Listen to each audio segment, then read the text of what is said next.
Hey, I'm Corey, the rock solid sound guy, and you're listening to Talk Solid Wrestling. All right, Rock Solid Wrestling fans, this one is a doozy. I've got my buddy Corey Moulton with me, the noted sound guy of Rock Solid Wrestling. I just call him DJ Baby. That's an inside joke that I'm not going to go into greater detail on. We're doing war games this time around. We'll explain the concept in a minute, and I don't want to waste any time. Let's just jump into this. It's a fun one. Danny, ring the bell. Man, I know that this episode is going to be a great one because the sound quality is going to be off the charts. It has to be with you. Gotta be. It's necessary, first and foremost. Your reputation is on the line. Right? That's what I was thinking the second he invited me on here. I'm like, I have to get a whole studio rig together immediately. And you have. And you can definitely hear it, I'm sure. We have got an interesting concept for this show. We're going to do war games. Is that my best? You know what, Danny, could you insert William Regal yelling war games here? And if not for copyrighted issues, then Corey, why don't you give us your best William Regal war games? War games! I like that. I appreciate you also not blowing Danny's ears off with the microphone. I appreciate that as well. Yeah, it's War Games, War Chamber, if you're an MLW fan, Survivor Series, Blood and Guts, whatever you want to call it. It's 4-on-4 warfare. Chris Van Vliet fans of you might remember it. Mount Rushmore questions. That's what this is. Corey is going to pick 4 wrestlers. I'm going to pick 4 wrestlers, and we're going to go head to head on our war games team, and we're going to decide which one's the better one, or more appropriately, the fans will decide which one is the most appropriate. Corey, why don't you tell us the topic? Because it's not just any 4 versus any 4. We get niche on the show. So you tell us what is the category for war games this round? Well, we were thinking, it's in a cage, right? War games is in a cage. What else is in a cage? Fighting. Shoot fighters. People who can beat the crap out of you. So we're talking teams of 4, and they got to be shoot fighters. Now, these can be shoot fighters who transition into pro wrestling. These can be pro wrestlers who transitioned into shoot fighting. Basically, athletes, performers that have had crossover appeal in the worlds of MMA and pro wrestling. So we've got a lot to choose from. Did you find it difficult to put your team together, Corey?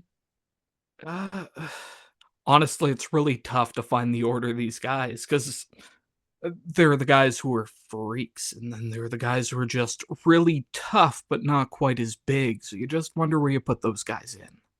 So I have a question for you. Did you have a certain criteria when you were picking your team? Because I definitely had a couple of criteria when I was picking my guys. Impact on the sport, success in both fields was a big one for me. What were your kind of criteria? Well, that's a very good question because you have someone like Bob Sapp who does a little bit of both. But I don't. I mean, former IWGP champion, right? Yes, that's fair. That's fair. The guy is accomplished in one aspect of it, you know.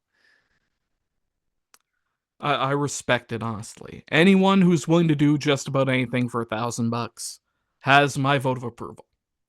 Well, that explains our relationship for sure. Then, in that case, all right, man. Well, let's jump right in then. So who is the first person that came to mind on your war games team? Who's got to be number 1? By a mile. Look, there are people who technically could be better on both fronts. There are people who you just feel like might get a 1-up. But in the grand scheme of things, in a big fight, you want nobody more than Brock Lesnar. Okay, I'm going to peel back the curtain a little bit here. Brock Lesnar was one of the guys on my final spot. But now that you've mentioned them, I think I'm going to pull them out of my 4th spot because I'd like to try and spice things up a little bit. And I don't know if there's going to be any additional overlap on our list because it is possible. But yeah, man, what a great pick. Brock Lesnar, a guy that absolutely dominated both pro wrestling and mixed martial arts at the highest level in both areas. The UFC champion, WWE champion multiple times. I mean, that's an incredible pick. I got to ask, like, when you first heard that Brock Lesnar was going to transition from pro wrestling to UFC, do you remember what your reaction Oh was at the yeah. time? Were you like, did you think he was going to be successful or did you think he might struggle? Yeah, I thought he'd struggle, honestly. You expect UFC would be likely to give him a fairly simple opponent to start. They did not. Brock No. started. Brock, in his third fight, won the title. He had one other fight beforehand, and I think it was like Gabriel Gonzaga. Like it was a decent name right before he was in the UFC. Right. So he was constantly in the mix of these elite level talent. And on top of it, we didn't even mention he was in the NFL. I mean, Like briefly, yes, absolutely. So you got a three sport the athlete right NFL. there. Right. It's unbelievable. And when it comes to like, just battering people down, like, I mean, you can't deny Brock's absolute power when it comes to that, right? What a great guy to have on your Exactly. team. Oh 100%. yeah. Top tier finisher too. F5 A plus. Can't ask for any better. Well, yeah, and also like the Kimura, right? Which is also showing a Yeah. little bit of his MMA background that he brought back with him to pro wrestling, which I think only heightened his mythos. You know what I mean? So say what you want about the guy outside of the ring, but between those ropes and in the octagon, like he was pretty untouchable for the most part. So that is an excellent choice. I think I'm Thank going you, to sir. regret. I think I'm going to regret keeping him off my number four spot, but we will end up seeing. Okay, so I'm going to go with my number one then. I had to go with the OG. To me, this guy is the original shoot fight pro wrestling crossover star. I'm not saying he was the first, but I'm saying he was the first big guy, the first one to really turn some heads with it. I got to go with the world's most dangerous man, Ken Shamrock. The guy What? is Hall of Famer in the UFC. He will eventually be in Pro Wrestling Hall of Fames. We know it for sure. But this was a guy who was marketed as the first big MMA crossover star, right? Especially in the WWF. He was a guy that brought MMA into the world of pro wrestling in a mainstream company. So I want to give it to him. The guy had submission expertise that was incomparable. And, he had the credentials to back it up. He wasn't some, like tomato, some tin can fighter that just was kind of brought in because he was down on his luck. This was a guy that knew exactly how to get it done in the octagon. And even before that, in Pancrase, the guy knew his Mhm. stuff ahead of time. So he already knew how to mix the worlds together. So I think that his importance alone has to get him on my list because without him and the success that he had to demonstrate, yes, guys from that world can cross over. I don't know that we get a guy like a Brock Lesnar, so he's got to be my first choice. Is Ken Shamrock. Also, fantastic guy. Had a chance to work with him Yeah. in Collingwood for Rock Solid Wrestling. Couldn't have been nicer. Also, holy cow, was that dude jacked? Like he's in better shape at He's so big. in his 50s than I will ever be in my entire life. If I trained now and just did not stop working out until the day I die, I would not be in as good a shape as Ken Shamrock was that day in 2019. So yeah, man, I got to go with Ken Shamrock. Ken Shamrock is one of one. That is a really good pick. Awesome theme song too. Oh my God, yes, 100% one of the all-time bangers from Jim Johnston, without question. You want to talk about songs you can put on in the gym and just get Oh inspired yeah. by? I've knocked myself loose a couple of times, banging my fists against my head, just like Ken Shamrock. I've been asked to leave several times, but they keep inviting me back as long as you keep paying. Really, they'll That's let the you back important in. part. Yeah. I promise it was just a Ken Shamrock impression.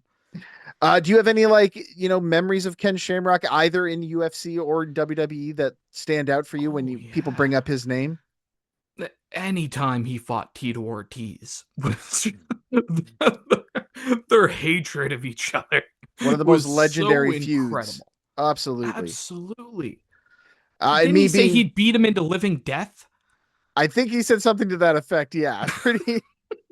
There was a reason they call him the world's most dangerous man. That's for sure. Scary, scary guy.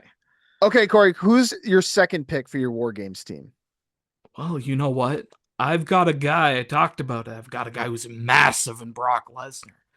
Maybe we can afford a guy who's maybe closer to the average size, but an Olympic gold medalist. We are taking none other than Kurt Angle. Okay, this is an interesting choice because Wrestling is shoot fighting, my dear sir. you make an interesting argument here in this case. I don't necessarily know that I would agree with you on this because I don't know if it's technically shoot fighting. Amateur wrestling is not the same thing. Oh. I think you and I are going to have to let the fans decide on this one because I don't know if I'd Ooh. agree with you. Look, here's the thing. If he had one competitive MMA match, I would absolutely give it to you in this case. But I don't know that I would agree with you on this one. So there may be some controversy. Controversy abound in the first ever War Games competition. But let's just say, all right, you get a pass on this one. That's a pretty damn good pick. I would certainly say that that would probably eclipse everything else on the list because the guy won the gold medal in 1996. Say it with me, everybody, with a broken With a freaking broken freaking neck. neck. I mean, absolutely incredible, impressive stats from an amateur standpoint. And then, of course, to come over and have what a lot of people consider one of the best rookie years in all of pro wrestling from Oh, that yeah. 99 fall of 99 to fall of 2000 year. Like, very, very impressive. 1000%. When you come in, you fight someone like Taz. Like, they're putting you in a big, big position to succeed at that point. And like you said, the best rookie year of maybe anybody. Someone who was able to pick up all of the all the stuff about pro wrestling that athletes have a really hard time picking up. Kurt picked it up very, very quickly. And that is so impressive to me. I Yeah, don't think there's a better wrestler, period, than Kurt Angle. and to be fair, he also managed to stay on top for so long in terms of quality of his matches. Like, Oh, look, yeah. I'm a self-professed TNA guy, I love so TNA. when he came over there and just put out banger after banger there in that company, the dude was hard to ignore in terms of like lists of the greatest bell to bell workers of all time.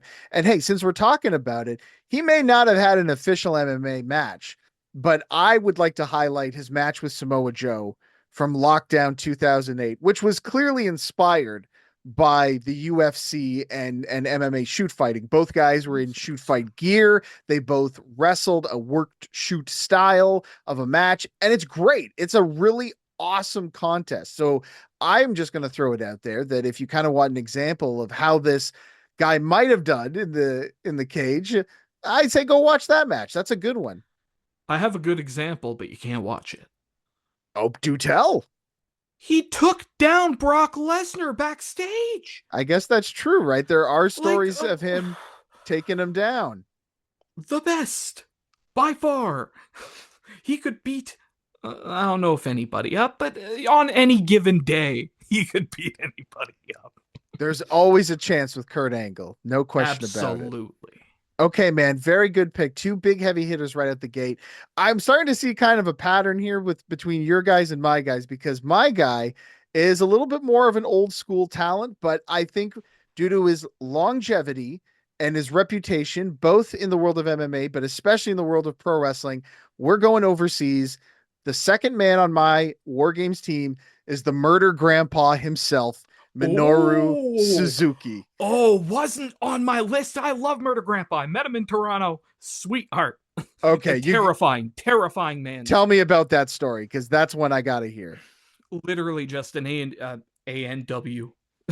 I went to meet and greet at the A&W, and Minoru Suzuki was I'll there. tell you, people have met wrestlers in stranger places, sir. That's true. The Ribera Steakhouse. No, You but probably he you'd actually probably have a good chance of meeting Minoru Suzuki there. fair.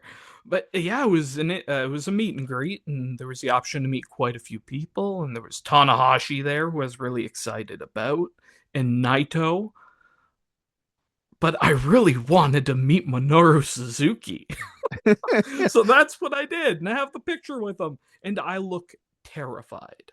As you should be. I mean, the guy is named Murder Grandpa for a reason. Right. Also, one of the most vicious and dangerous shoot fighters before stepping into the squared circle, and I would say has continued to keep that reputation well into an age that many people would probably be, laying off the violence as opposed to, upping it. So I think that when you got a match like War Games, especially, Ken Shamrock may be the world's most dangerous man, but Minoru Suzuki, I'd say he's probably right there behind him. That is a guy that is just as comfortable swinging a chair as he is putting on a cross arm breaker. Um, I can't even pick a favorite moment. I got to tell you, I liked his match with Tanahashi at Wrestle Kingdom. I thought they had a really, really good one. So I would probably suggest maybe going after it out and watching that one. Do you have like a particularly favorite Minoru Suzuki match that you like to go back to, or a fight that you like to go back and recommend? Minoru fought Orange Cassidy. It is one of the most entertaining things you could possibly imagine. A true contrast of styles, no question about it. But That's my favorite. that's what makes him kind of awesome, though, to be honest with you. All right, let's go to that crucial third spot now. You started off really strong with two real big heavy hitters. So I really want to see how you follow this one up. So who's your third pick for your War Games team? Ooh. You know what? There are a lot of good options. Yeah. Uh, the problem, I said I had the muscle with Brock, but I need more beef. You're just doing like a prime rib buffet at this point. Yeah. Yeah, I'm a carnivore. I need more beef. I need undefeated Bellator fighter Bobby Lashley. Okay. So, wow, you really are just like pouring on the pounds on this one. My God. Yeah. This is a great choice, and I'll tell you why. Because I think in both worlds, both MMA and pro wrestling, Bobby Lashley is underrated. I think that guy has so much talent in any arena that he steps into. And I Couldn't don't agree think he more. gets the respect that he deserves for his achievements in both of those arenas. So, yeah, man, tell us why Bobby was your third pick. Bobby Lashley is a freak of nature. And I honestly just think of shoot fighters. I think of people in a one on one bar fight. How terrified are you? And how terrified am I? More than words could possibly express. Bobby Lashley is a terrifying, terrifying individual. But maybe more importantly, that man sports entertains me. It's just like you said. He's so underrated in every facet. I think a lot of people see him as big guy, doesn't say much, because he's around MVP a lot now. But fact is, he's really, really, really good. When he has to cut a promo, he's incredibly talented. His work and impact is really, really good, especially by the end as a heel. Little headband Bobby Lashley. I love headband Bobby Lashley. I think that's a great So look for good. him. It's a great I look for the guy. agreed. Agreed. Uh, He's just terrific. Yeah, man, you said it, and as I said before, self-professed TNA guy. So I will absolutely recommend any of his stuff from there, but especially his matches against Eddie Edwards, I think are absolutely phenomenal. And I would recommend you go out of your ways to watch those. He does use a lot of his MMA training during that run in Impact and TNA, and again, go check it out. It's really good stuff. All right. Number three, I'm going a little closer to home on this one. You said it earlier just now. You said, who in a bar fight would you be scared of? Well, I'll tell you something. My guy has got plenty of experience in bar fights and on the mat. I'm going with a local guy. Jake O'Reilly is my number three guy in War Oh, that's a Games. good one. This Oh, guy, not only can he trade fists with the best of them, but this guy is a legitimate black belt in Brazilian Jiu-Jitsu and studied under Minoru Suzuki, and he's had experience with Ken Shamrock. So my team is going to be all about cohesion. If I can make one argument to say that, is that all of your guys have been friends and bitter enemies at some point in time. So who knows if they're going to get along. My guys are going to be working as a team. They're going to be cohesive.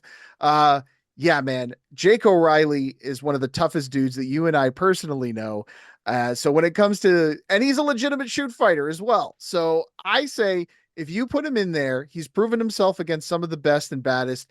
He may not have been on the national scale like some of those other guys, but I guarantee you he could step to them as much as anybody out there. So a little bit of a dark horse pick, but I know him personally and I know what he's capable of and how dangerous he is.